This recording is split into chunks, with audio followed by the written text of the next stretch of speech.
I never liked waiting at bus stops.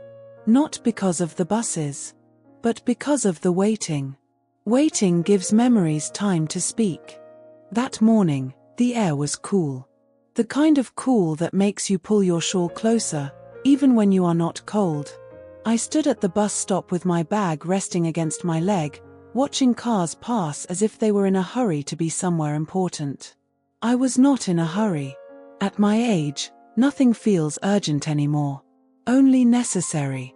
The bus was late. That was normal. There were a few other people standing nearby.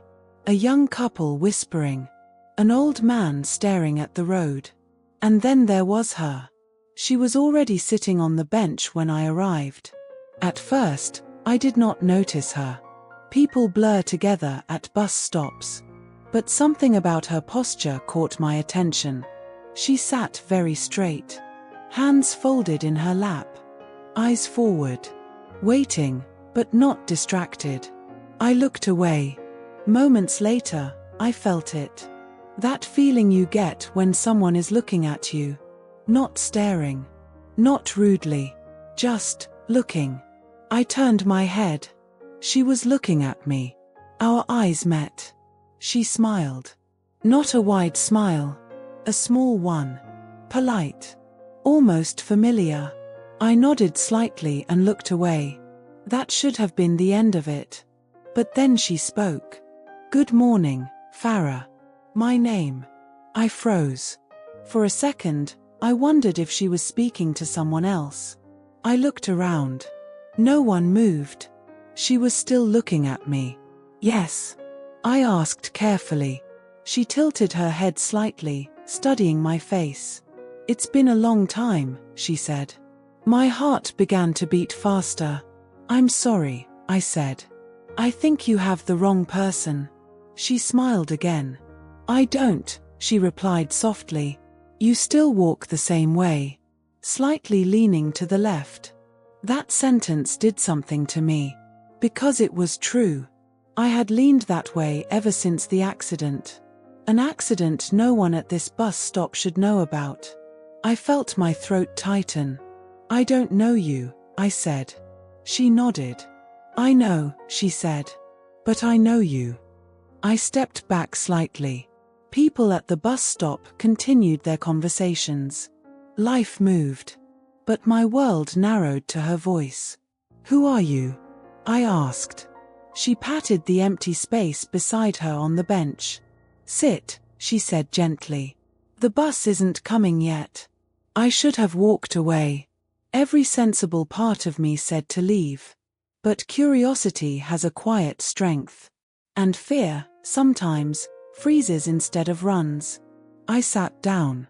She did not look at me immediately. She looked straight ahead, like we were two strangers sharing a wait. You used to braid your hair before school, she said suddenly. 3 times. Always 3. My chest felt tight. No, I said. You're mistaken. She turned then and looked directly at me. Your mother called you Farajan when she was worried, she said. And your father stopped speaking to you after the truth came out. The bus stop disappeared. Those words did not belong here. They belonged to a life I had buried carefully. A life no stranger should know. How do you know these things? I whispered. She took a slow breath. Because, she said. I was there when you didn't know I was watching. My hands began to shake. I don't remember you, I said. She nodded again. You wouldn't, she replied. You were taught not to. That sentence landed heavily. The bus was still not in sight. People laughed nearby. And a woman I had never met knew my name. And my past. I sat there beside her, my hands resting tightly in my lap, trying to slow my breathing. For a long time, neither of us spoke. The sounds around us felt distant. Cars passing. Someone laughing behind us. Everything felt unreal. You're shaking, she said quietly. I don't like strangers knowing my name, I replied. And I don't like anyone knowing my past. She nodded, as if she expected that answer. You've spent most of your life making sure no one does, she said. You did a good job. That sentence hurt more than the others, because it felt like approval. I don't know what you think you know, I said, but you're wrong. She did not argue. She only said, your sister used to wait for you by the gate every afternoon. Even after you stopped coming. My heart skipped. No one spoke about my sister anymore. Not in my family. Not anywhere. She kept your old scarf, the woman continued. The blue one with the loose thread. She said it still smelled like you. I stood up suddenly. Stop, I said. Please stop. She looked up at me, her eyes calm, almost kind. I'm not here to hurt you, she said. I'm here because you're tired of carrying this alone. I laughed, but it came out sharp. You don't get to tell me what I'm tired of, I said. She accepted that too. I'll get off at the next stop, she said gently. But before that, you deserve to know why I know your story. I hesitated. Then I sat back down. The bus was still not coming. She reached into her bag and pulled out a small, folded photograph. She did not hand it to me right away. She held it between her fingers. Do you recognize this place? She asked. I leaned forward despite myself. It was an old photograph. Faded at the edges. A house. My childhood home. The front gate was broken in the same way it had been the night everything changed. My breath caught. How did you get that? I asked. She finally handed it to me. Because I lived across the street, she said. For 7 years. I stared at the photo. Across the street. The woman across the street. The one my mother never spoke to. The one my father warned me about. The one people whispered about. I was younger than you, she continued. And quieter. I felt dizzy. You watched us? I asked. I listened, she replied. When no one thought anyone was listening. My mind raced. Memories surfaced slowly. A woman closing her curtains when we stepped outside. A shadow behind a window. I had forgotten her. Or maybe I was told to forget.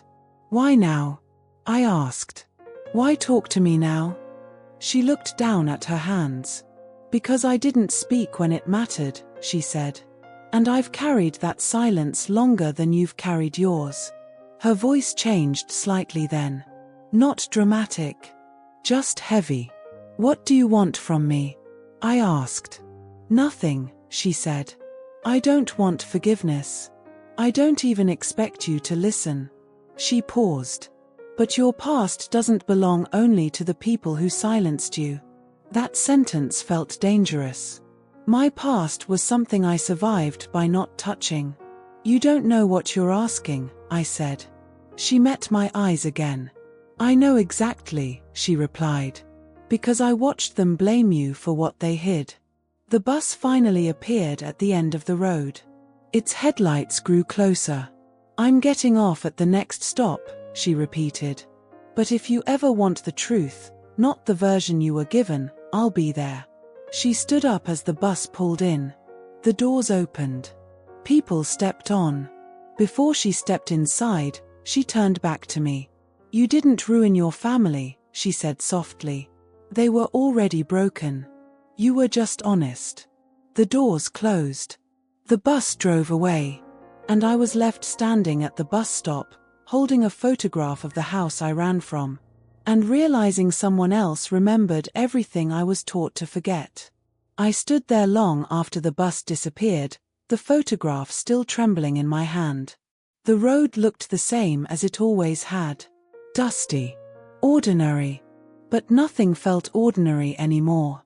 I folded the photograph carefully and slipped it into my bag, as if hiding it could slow down what had already begun. On the way home, I kept replaying her words.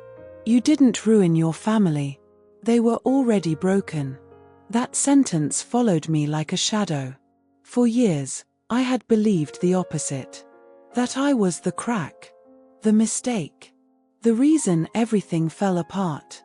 I unlocked my door and stepped inside my apartment. The quiet greeted me. I placed my bag on the table and sat down without turning on the lights. I had built this quiet on purpose. Room by room, year by year. A life where no one asked questions. A life where my past stayed asleep. And now, a woman at a bus stop had shaken it awake. I made tea I did not drink. I walked from room to room, touching familiar objects, grounding myself. I needed to think. The woman across the street. I tried to remember her face from childhood.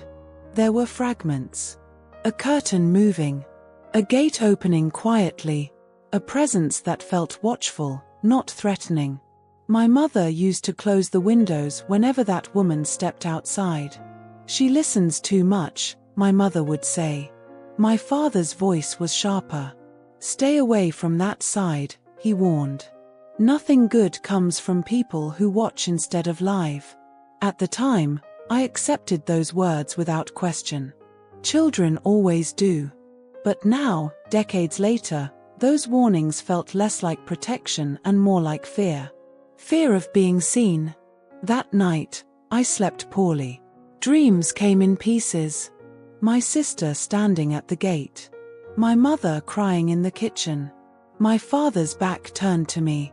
And a woman watching from across the street, silent, wide-eyed. When I woke up, my heart was racing. I sat up and realized something that made me very still. For the first time in years, I wanted answers. Not to fix the past, but to understand it. I picked up my phone and scrolled through old contacts. There was one number I had not called in over a decade. My sister. My finger hovered over her name. We had not argued. We had not said goodbye. We had simply stopped. Silence had done the work for us. I put the phone down. Not yet. I needed to start somewhere else. I went to the old neighborhood that afternoon. I had avoided that place for years, telling myself it was unnecessary. The streets looked smaller than I remembered. The houses older. When I reached my childhood home, I did not stop. I kept walking. Across the street. The house in the photograph. The gate was new now. The paint faded. I stood there for a long moment, my heart pounding. Then I knocked. The door opened slowly. It was her. Not exactly the woman from the bus stop. Older. More fragile. But the eyes were the same. You came, she said quietly. I didn't know if I would, I replied. She stepped aside. Come in, she said. We have a lot of years to sit with. I followed her inside. The house smelled of old books and tea. She sat down carefully and gestured for me to sit across from her. My name is Salma, she said. I should have told you that earlier. I nodded. I don't know what you think you can give me, I said. But I'm not here to be blamed again. She shook her head slowly. You were blamed enough, she said. And none of it belonged to you. My chest tightened. I heard things, she continued. Arguments. Late nights. Doors closing. I stayed silent. I saw how your parents protected their image, she said. And how they let you carry the cost. I swallowed. That's not your story to tell, I said. No, she agreed. But it is my truth to admit. She looked at me steadily. I stayed silent because I was afraid, she said. Afraid of becoming the next problem. I understood that fear. Too well. I'm not asking you to forgive me, she continued. I'm asking you not to believe their version was the only one. Something inside me cracked then. Not loudly. Just enough to let air in. For the first time, someone else was saying out loud what I had felt but never trusted. That maybe I was not the villain in my own life. We sat there for a long time. Not speaking. Letting that thought exist. When I finally stood to leave, she said something that stopped me at the door. Your sister still waits, she said. Not at the gate anymore. But in her own way. I turned back. How do you know? I asked. She smiled sadly. Some people never stop waiting, she said. Even when they're told to. I walked out into the evening feeling heavier and lighter at the same time. I knew what I had to do next. And I was terrified. But for the first time, I also felt ready. I did not go home right away. I walked instead. The evening air felt thick, like it was holding its breath along with me. Every step felt deliberate, as if I were walking toward something I had avoided my entire life. My sister still waits. Those words repeated in my mind. I had told myself many stories over the years. That she moved on. That she agreed with our parents. That silence meant acceptance. But silence can also mean loyalty. I realized how little courage it takes to disappear. And how much it takes to stay waiting. By the time I reached my apartment, the sky was dark. I sat on the edge of my bed and stared at the wall. I thought about the last time I saw my sister. She was standing in the doorway of our childhood home, her bag in her hand. She did not cry. She did not argue. She just said, "If you leave like this, don't forget who you are." At the time, I thought she meant the family. Now, I understood she meant me. I picked up my phone again. This time, I did not hesitate. The phone rang twice before she answered. "Hello," she said. Her voice was older, but it was still hers. "It's me," I said. There was a pause. Then a breath. "I know," she replied softly. That was all. No surprise. No anger. As if she had been expecting this call for years. "I saw someone today," I said. "I know," she said again. That stopped me. "You know?" I asked. "Yes," she replied. "The woman from across the street." My hand tightened around the phone. "You talk to her?" I asked. "Sometimes," she said. "When the memories get too loud." I closed my eyes. "So you knew," I said. "You knew I wasn't wrong." "I always knew," she answered. "I just didn't know how to protect you." That sentence landed quietly but deeply. We talked for a long time. Not about what happened. Not yet. We talked about ordinary things. About weather. About her children. About my life. It felt like learning each other again. Before we hung up, she said something I had waited years to hear. "I never stopped being your sister," she said. "They just made it hard for us to remember." That night, I slept deeply. Not because the past was resolved, but because it was finally shared. In the days that followed, I met my sister. We did not choose a dramatic place. Just a small cafe. She looked at me for a long moment before speaking. "You look lighter," she said. "So do you," I replied. We did not hug right away. Some distances need to close slowly. She told me things I was never meant to know. How our parents argued behind closed doors. How the truth came out in pieces. How they chose silence over accountability. "They needed someone to blame," she said. "And you were the bravest one in the room." I laughed quietly. "I didn't feel brave," I said. "You left," she replied. "That takes courage, even when it feels like running." I understood something then. Leaving had saved me, but staying had saved her. Both were acts of survival. Over the next weeks, the past began to rearrange itself. Not disappearing, but settling into a shape I could carry. I visited Salma again. I thanked her. Not for knowing my story, but for refusing to forget it. "You weren't invisible," she told me. "They just pretended not to see you." That mattered. I stopped thinking of myself as someone who escaped. I started seeing myself as someone who endured. The woman at the bus stop did not give me my past back. She gave me permission to reclaim it. Sometimes, truth does not arrive to change your life. It arrives to return it.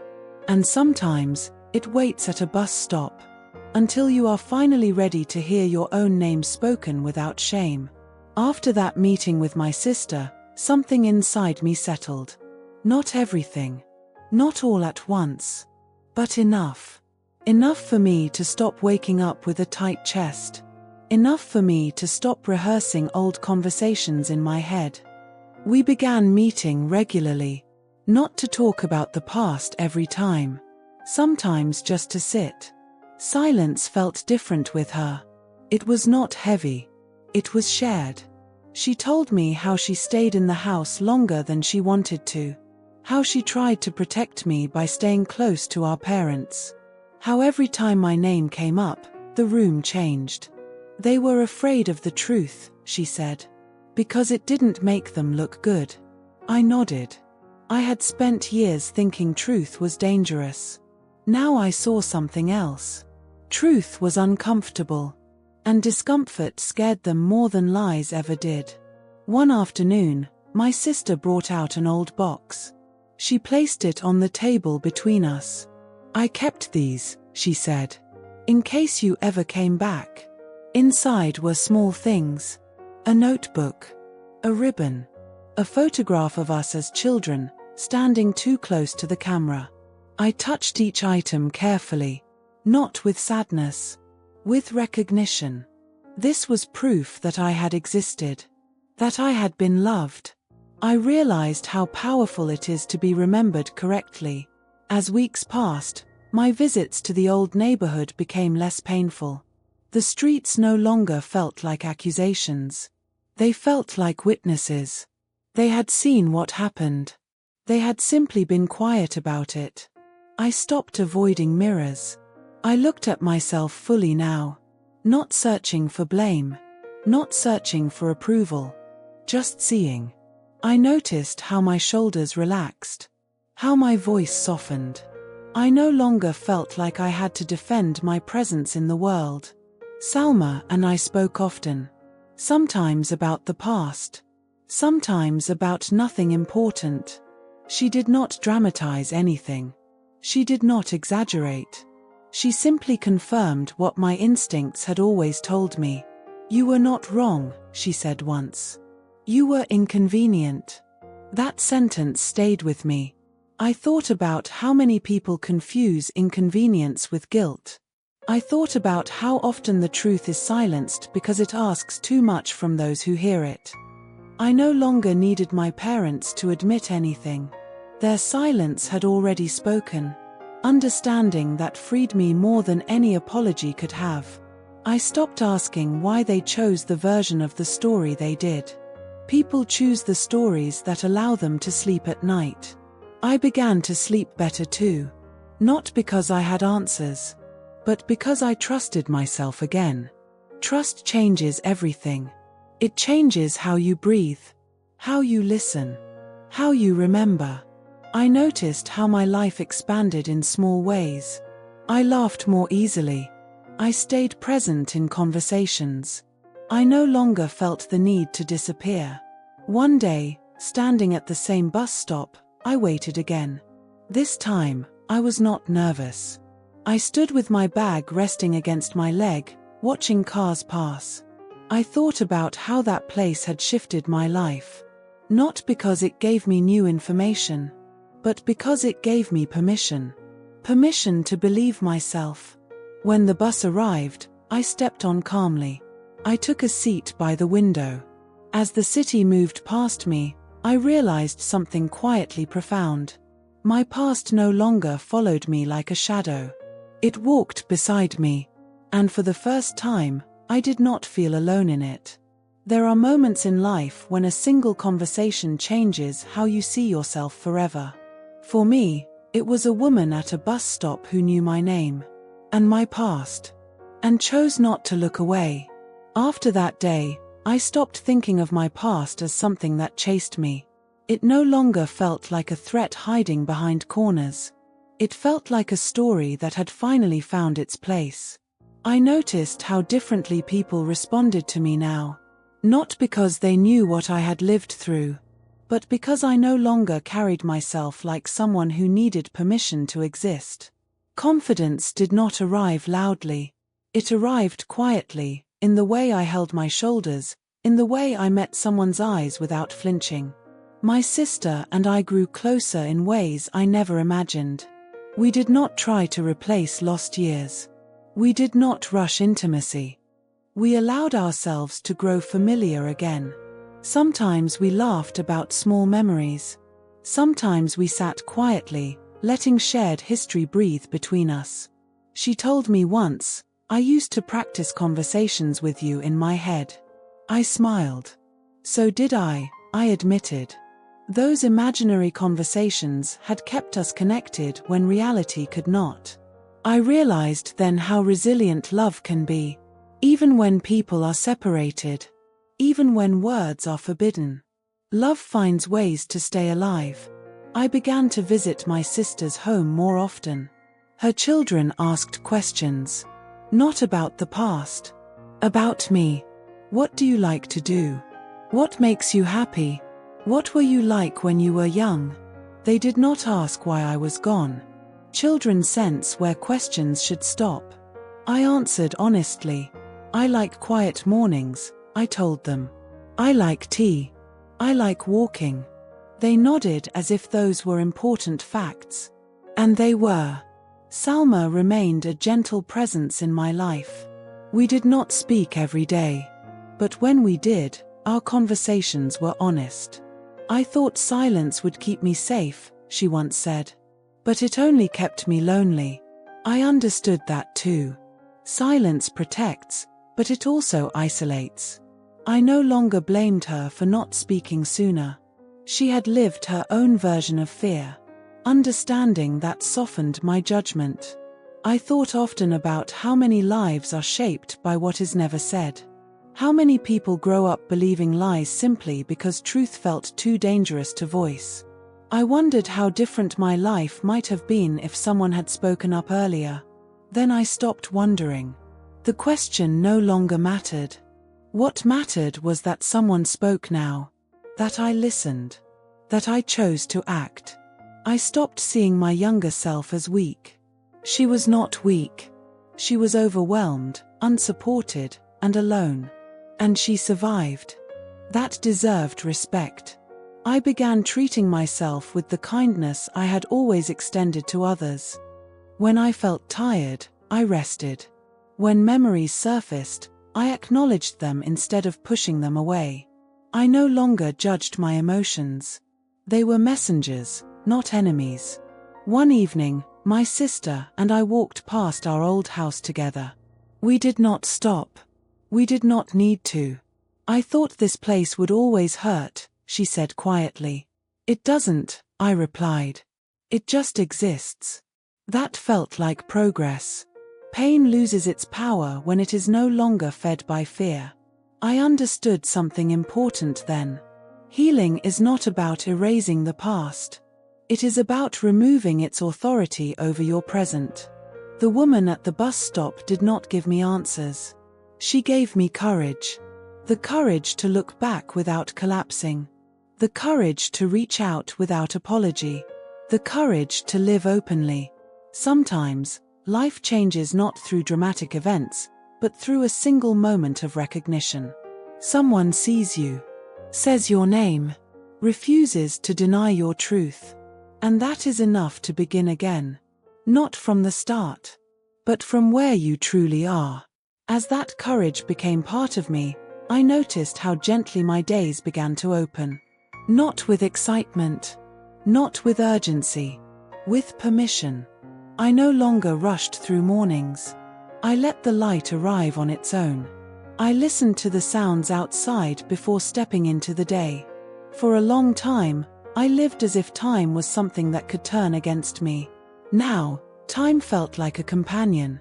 My sister and I started a habit of walking together once a week. We did not plan our conversations. We let them happen.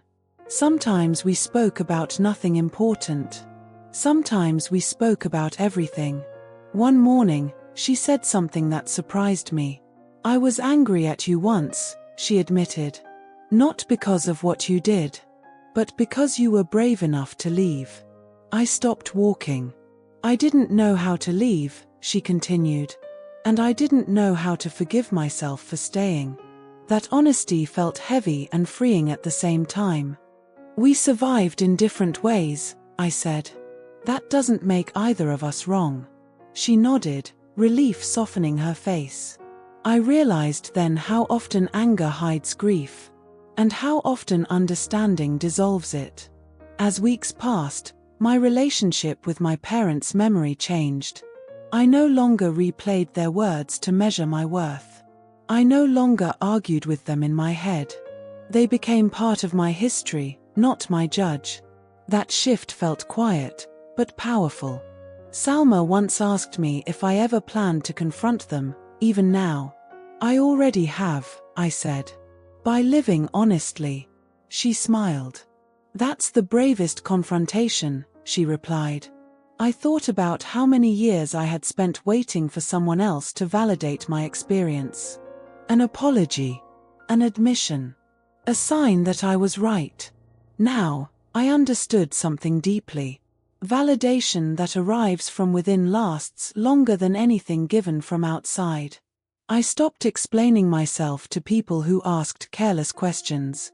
I stopped shrinking my story to make it easier to digest. Not every truth needs to be comfortable. Some truths are meant to be respected. I noticed how my body responded to this new way of being. My shoulders felt lighter. My breath deeper. For years, my body carried what my voice could not. Now, it was learning to let go. One afternoon, while waiting at the bus stop again, I felt a strange sense of calm. The same bench. The same road. But I was not the same person. I sat down and waited without fear. I did not scan faces. I did not brace myself. When the bus arrived, I stepped on without hesitation. As it moved forward, I looked out the window and felt something settle inside me. This was not the end of my story. It was a continuation. A softer one. A truer one. I no longer measured my life by what was taken from me. I measured it by what I reclaimed. My voice. My history. My right to exist without explanation. The woman at the bus stop knew my name. And my past. But more importantly, she reminded me of something I had forgotten. That my story mattered. And once I believed that, everything else began to fall into place. As that belief settled firmly inside me, I realized how much of my life I had spent apologizing without words. Apologizing for taking space. Apologizing for being quiet. Apologizing for existing in a way that made others uncomfortable. I stopped doing that. Not loudly. Not in rebellion. Just quietly stopped. It was one of the most freeing things I had ever done. My sister noticed it too. You don't explain yourself anymore, she said one afternoon as we sat together. I don't need to, I replied. She smiled. That suits you, she said. It did. I began to notice how many people live their lives shaped by unspoken rules. Don't ask questions. Don't make trouble. Don't bring up the past. Those rules protect appearances, not people. Breaking them does not always require shouting. Sometimes it only requires refusing to pretend. Salma and I spoke less about the past now. There was no need to keep circling it. We spoke about ordinary things. Weather. Health. Books we were reading. One day she said something that stayed with me. I thought remembering would destroy me, she said. But forgetting almost did. I understood that deeply. Forgetting parts of yourself is a quiet kind of harm. Remembering, even when it hurts, brings you back together. I thought about the woman I had been at different ages. The young girl who listened carefully and learned to stay quiet. The young woman who spoke once and was punished for it. The older woman who chose distance to survive. None of them were wrong. They were responding to the world as it was. Now, The world felt different. Or maybe I was different within it. I stopped defining myself by what I endured. Endurance is important, but it is not an identity. I defined myself by what I chose afterward. I chose honesty. I chose calm. I chose to remain open even when it would be easier to close. Those choices felt intentional. One evening, my sister asked me if I ever felt regret. Sometimes, I said, but not in the way people expect. She waited. I regret doubting myself for so long, I continued. Not leaving. Not speaking. Just doubting. She nodded. I did that too, she said. We sat quietly after that. Two women, shaped by the same silence, choosing different endings. I began to feel comfortable with uncertainty. I did not need every question answered. I did not need every memory explained. Some things are allowed to remain incomplete. That does not make them meaningless. I noticed how differently I reacted when people said my name now. Before, it made me flinch, as if someone was calling me back to something painful. Now, it felt neutral. Sometimes even warm. A name is powerful. For years, mine carried shame. Now, it carried history. And history is not something to be ashamed of. I realized something quietly one morning while standing at my window. I was no longer waiting for my life to begin. It already had. Long ago. I just hadn't recognized it. The woman at the bus stop did not change my past. She did not rescue me. She simply reflected something back to me that I had forgotten how to see. Myself. Not as a problem. Not as a mistake. But as a person who lived through something difficult and kept going. That reflection changed everything. As my days continued, I felt no rush toward an ending. This story did not need a dramatic conclusion. It needed honesty. And honesty does not arrive in a single moment. It settles gradually. Like dust after movement. Like calm after a storm you survived. I no longer feared being recognized. If someone knew my name, I let it exist. If someone knew my past, I did not correct them. I trusted myself enough to let my story stand. Sometimes, life does not ask you to be loud. It asks you to be true. And sometimes, that truth begins when a stranger looks at you and says your name without judgment. Not to expose you, but to remind you that you were never invisible. As I allowed that truth to settle, I noticed how gently my fear of being seen began to loosen its grip. For a long time, I believed visibility was dangerous. That being noticed meant being judged. That being remembered meant being blamed. Now, I understood something different.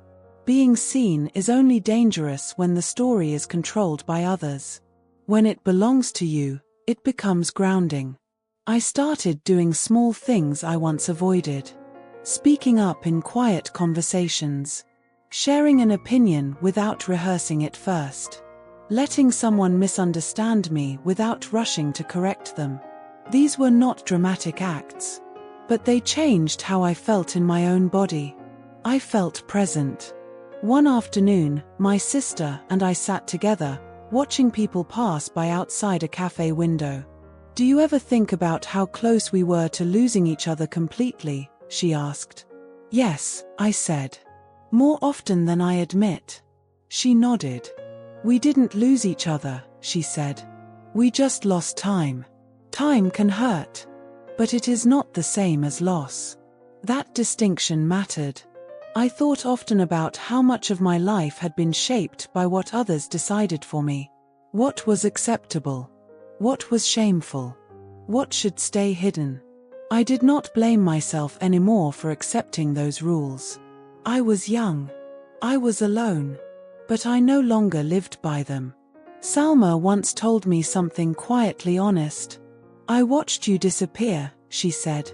"And I convinced myself it wasn't my responsibility to stop it." I listened without judgment. "I understand," I replied. Fear makes us small. She nodded, tears in her eyes. What matters, I continued, is that you didn't stay silent forever. That felt true. Silence that ends still has value. I realized how important it is to allow people to change. Not just others. Myself. I allowed myself to change my mind. To feel differently about old memories. To release beliefs that no longer served me. That flexibility felt like strength. I stopped thinking of my life as divided into before and after. There was no single moment that fixed everything. There was a gradual shift. A soft turning toward myself. One morning, while walking alone, I noticed how comfortable I felt in my own company. That was new. I did not need distraction. I did not need noise. I enjoyed my own presence. For someone who once tried to disappear, that felt meaningful. I thought again about the bus stop. About how ordinary it was. How easily I could have ignored her. How close I came to walking away. I realized something quietly powerful. Life often changes in ordinary places. Not with signs or warnings. But with moments that ask a simple question. Will you listen? That day, I listened. I no longer felt the need to prove that I was right. Rightness had kept me trapped. Understanding freed me. As the weeks continued, I felt my story becoming something I could hold gently. Not tightly. Not defensively. Just hold. That gentleness made room for compassion. For my parents. For Salma. For myself. Compassion does not excuse harm.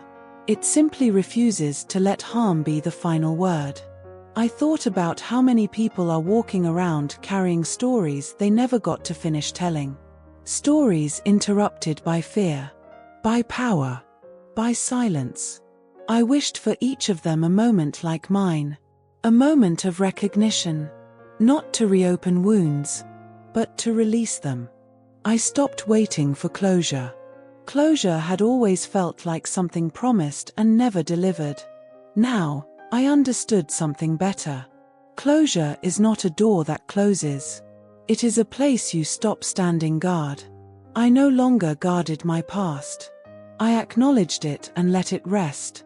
When I stand at bus stops now, I do not feel anxious. I notice faces, movements, small details. I am part of the world again.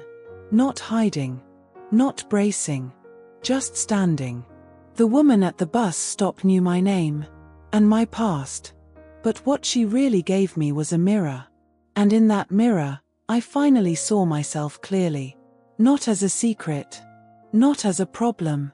But as a woman who lived, remembered, and chose to stay present. And that choice continues to shape my days. Quietly. Honestly. As that clarity stayed with me, I noticed how gently my relationship with the world continued to change. I stopped shrinking my reactions. Stopped editing my expressions. If something touched me, I allowed it to show. If something hurt, I did not pretend it didn't. This honesty felt unfamiliar at first. But it also felt relieving. I realized how often I used to live in preparation. Preparing for judgment. Preparing for rejection. Preparing for questions I hoped no one would ask. Now, I lived in response instead. Responding to what was actually happening. Not to what I feared might happen. That difference changed everything. My sister and I talked one evening about memory. Do you think memory changes over time? She asked. Yes, I said. But I think the truth inside it stays the same. She nodded. Then maybe that's why it waits, she said. Until we're strong enough to carry it. That thought stayed with me. I became more patient with pauses. When someone took time to speak, I waited. When I didn't know how to respond, I allowed silence. Silence no longer felt like danger. It felt like space. Salma once said something that surprised me. I thought you would be angry with me forever, she admitted. I was angry with silence, I replied. Not with people who were afraid. She smiled softly. I wish I had been braver sooner, she said. So do I replied. For myself. We shared that regret without letting it define us. I noticed how my dreams continued to change. They were no longer about running or hiding. They were simple. Walking through familiar streets. Sitting at tables. Waiting without fear. That told me something inside me had settled. I began to understand that healing does not announce itself. It does not arrive with relief or joy. It arrives quietly. One day you notice your shoulders are not tense. One day you notice you are not holding your breath. And you realize something has shifted. I stopped explaining my distance from certain people. Not everyone needs access to your story. Some people are meant to meet you only where you are now. That felt protective, not isolating. I thought again about the night everything changed in my childhood. The moment the truth was spoken.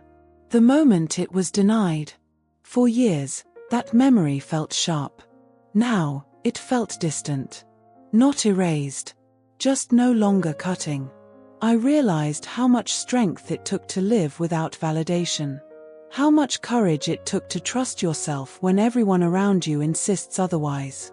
I gave myself credit for that. For the first time. One afternoon, while walking alone, I caught my reflection in a shop window. I paused. Not to judge. Not to compare. Just to see. I looked like someone who belonged to her own life. That was new. I understood something then. Belonging does not come from being accepted by others. It comes from accepting yourself without conditions. That acceptance changes how you move through the world. The bus stop no longer felt like the beginning of something frightening. It felt like a marker. A place where my story turned toward truth. I did not avoid it. I did not cling to it. I simply acknowledged it. I stopped measuring my progress. Healing is not something you track. It reveals itself in how you respond to ordinary moments. In how calmly you breathe. In how freely you speak. The woman at the bus stop knew my name. And my past. But the most important thing she gave me was permission. Permission to believe my own memories. Permission to trust my own voice.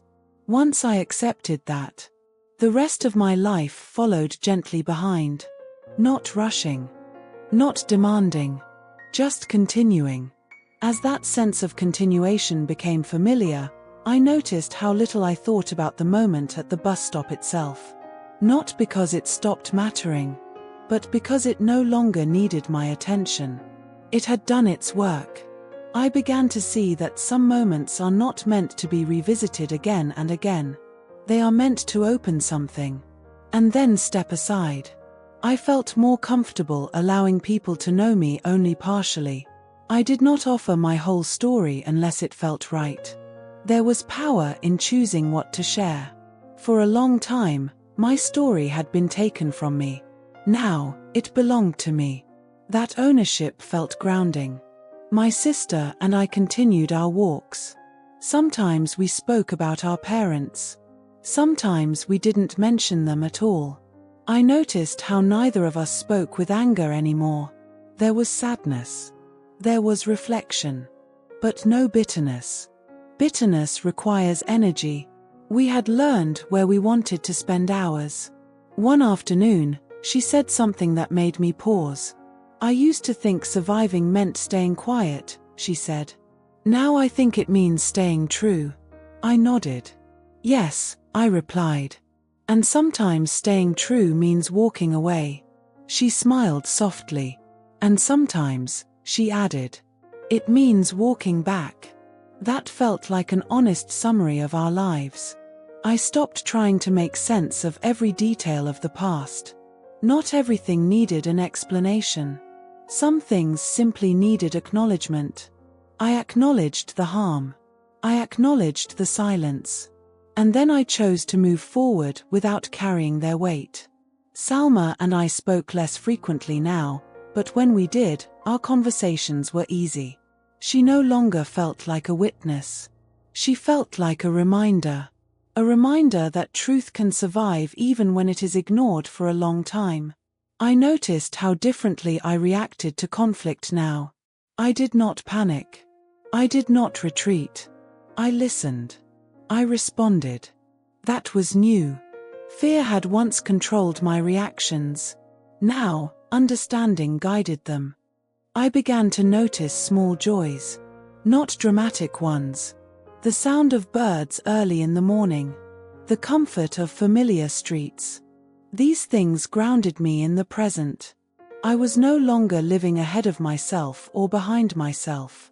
I was here. I thought about the idea of being known. For a long time, being known felt dangerous. Now, it felt neutral. Being known did not mean being exposed. It meant being real. And reality, I had learned, was not as frightening as silence made it seem. One evening, I sat alone and reflected on how much of my life had been shaped by fear of misunderstanding. Fear that if people knew the truth, they would turn away. Some might have, but many didn't. And those who mattered stayed. That realization brought peace. I stopped rehearsing explanations for my life. If someone asked, I answered simply. If they didn't, I didn't volunteer. I trusted myself to know the difference. The memory of my younger self no longer filled me with regret. It filled me with respect. She survived something she was not prepared for. She made choices that allowed me to sit here now. I honored her quietly. I understood something gently but clearly. My life was never defined by one moment. Not by the truth being spoken. Not by it being denied. It was defined by how I carried myself afterward. By the choices I made in response. The bus stop was no longer a place of fear. It was a reminder. A reminder that life can change without warning. Not always violently. Sometimes softly. I no longer waited for something to happen. I participated. I showed up. I spoke when it mattered. I rested when I needed to. The woman at the bus stop knew my name. And my past. But what mattered most was what I learned after that moment. That my story was not something to hide. It was something to live with honesty. And once I chose that, the world felt less threatening, more open, more real. And I walked forward, carrying my past gently, no longer afraid of being recognized. As I continued walking forward with that openness, I noticed how much lighter my days felt. Not easier, not perfect, just lighter. I stopped waking up with a list of worries already forming in my mind. I stopped bracing myself for conversations that had not even begun. Instead, I woke up curious. Curious about how the day might unfold. Curious about how I might respond. That curiosity felt like freedom. I noticed how my relationship with my own thoughts had softened. Before, every memory felt like a threat. Now, memories came and went without demanding attention. They no longer shouted. They whispered. And whispers are easier to live with. My sister and I spoke one evening about forgiveness. Not the kind people expect. Not the kind that comes with reconciliation or apologies. But the kind that loosens your grip. I don't forgive them for what they did, she said quietly. I forgive myself for believing I deserved the silence. That struck me deeply. I had spent years doing the opposite. Forgiving everyone else while blaming myself. I let that go. I stopped measuring my life by what others thought of it. Approval had once felt essential. Now, it felt optional. I realized how exhausting it is to live for permission. How liberating it is to live with intention instead. One afternoon, while standing in line at a small shop, someone said my name. I turned without fear. It was just a neighbor.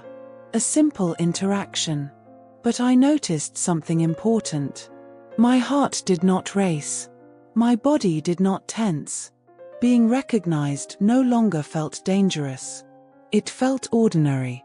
That told me more than any reflection ever could. I thought about how many versions of myself had existed over the years, each one responding to what she knew at the time. None of them were wrong. They were surviving. And survival, I learned, is not a flaw. It is a skill. Salma once told me she was proud of me, not for confronting anything, not for reconnecting with my sister, but for staying soft. You could have become hard, she said. Many people do. I understood that. Hardness protects you from pain, but it also blocks joy. I chose softness. Even when it scared me, I began to trust moments of stillness. I no longer filled silence with noise. I sat with myself comfortably. That was something I never imagined I would learn. One morning, as I waited at the bus stop again, I watched people arrive and leave. Each of them carrying something unseen. Grief, hope, regret. We all looked ordinary. And yet, we were all carrying entire histories inside us. That awareness made me kinder. Not just to others, to myself. I realized something quietly powerful. The past does not disappear when it is acknowledged. It transforms. It becomes part of your foundation instead of a weight on your back. I no longer needed to defend my choices. Leaving. Staying quiet. Coming back. Each choice belonged to the person I was at the time. I honored them all. As days passed, my life settled into a rhythm that felt authentic. I was no longer reacting to old wounds. I was responding to the present. That shift changed everything. I thought again about the woman at the bus stop. How easily that moment could have passed without meaning. How close I came to ignoring it. Life often offers us chances quietly. It does not force us to take them. It waits. I took that chance. And in doing so, I gave myself something precious. The right to be seen without shame. The right to remember without fear. The right to continue living without hiding. My story did not end when the truth was revealed. It began to breathe. And as it breathed, so did I. I walked forward not as someone escaping her past, but as someone carrying it gently, honestly. No longer afraid of her own name being spoken aloud. And that, I realized, was enough. As I reached this place of quiet acceptance, I noticed something else shifting inside me. I stopped expecting my life to surprise me in painful ways. For years, I lived with the belief that calm was temporary, that something difficult was always waiting just ahead. Now, calm felt earned. Not because nothing bad could happen again, but because I trusted myself to face whatever did. That trust was new. I noticed how differently I handled unexpected moments. A delayed bus. A missed call. An uncomfortable question. Before, each one felt like a warning. Now, they felt like part of living. Not every pause needed interpretation. Not every silence needed meaning. My sister and I talked one evening about the idea of home. "Do you feel like you belong anywhere now?" she asked. I thought for a moment. "Yes," I said. "Inside myself." She smiled. "That's the safest place," she said. It was.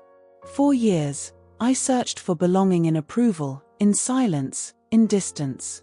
I never thought to look inward. I realized how often I had confused peace with absence. Absence of conflict. Absence of questions. But real peace includes discomfort. It allows questions to exist without demanding answers. That understanding made my days steadier. I began to feel gratitude in a quieter way. Not gratitude for pain. Not gratitude for loss. But gratitude for clarity. Clarity that came late, but came fully. I no longer felt the need to revisit every memory to check if it still hurt. I trusted that what remained had already settled. Memories no longer controlled my breath. They moved through me without stopping me. Salma once said something that felt like a closing circle. "You don't need witnesses anymore," she said. "You became your own." I understood what she meant. For a long time, I needed someone else to confirm what I lived. Now, my knowing was enough. I thought about how many times I almost disappeared. Not physically. Emotionally. I almost convinced myself that staying small was safer. Now, I allowed myself to take up space. Not loudly. Not forcefully. But fully. One afternoon, while standing at the bus stop again, I felt something familiar. The breeze. The distant sound of traffic. But this time, there was no tension in my body. No scanning of faces. Just presence. I smiled softly. Not because something had ended, but because something had settled. I understood something gently and clearly. The past does not lose power because it is forgotten. It loses power because it is integrated. Because it becomes part of who you are, not something you run from. I no longer waited for the world to confirm my worth. I lived as if it was already understood. That changed how I spoke, how I listened, how I rested. My life did not become extraordinary. It became honest. And honesty, I learned, is deeply grounding. The woman at the bus stop knew my name and my past. But what stayed with me was not her knowledge. It was my response. I chose not to turn away. I chose not to deny myself. I chose to listen.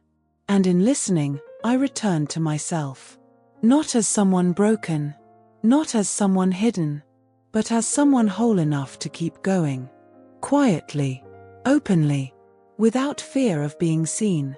And that is how my story continues. As my story continued in this quieter way, I began to understand something important about strength. Strength is not always visible. It does not always speak. Sometimes, strength is simply staying present when it would be easier to disappear. For years, I thought survival meant distance. Keeping myself small. Keeping my life contained. Now, survival meant something else. It meant allowing myself to exist fully, even when it felt unfamiliar. I noticed how my relationship with waiting changed. Waiting used to make me anxious. It reminded me of uncertainty. Now, waiting felt neutral. A pause. A breath. I no longer filled every gap with worry. One day, my sister asked me something quietly. "Do you ever feel angry now?" I thought about it honestly. "Sometimes," I said. "But anger doesn't stay long." She nodded. "That's different from before," she said. It was. Before, anger lived inside me without words. Now, it passed through. Anger no longer frightened me. It informed me. I realized how much of my life had been shaped by trying not to be misunderstood. I softened my words. I hid parts of myself. Now, I accepted that misunderstanding is sometimes unavoidable. You cannot control how others interpret your truth. You can only decide whether to speak it. I stopped preparing explanations in advance. If someone asked, I answered simply. If they didn't, I let silence stand. That choice gave me peace. Salma and I met less often now, but when we did, there was a shared understanding. We did not need to revisit old events. We knew what had been seen, what had been denied. That mutual knowing was enough. I noticed how often people confuse calm with emptiness. They assume that if you are quiet, you must be lacking something. I no longer felt the need to correct that assumption. Calm was not absence. It was fullness without noise. One afternoon, I watched my sister laugh with her children.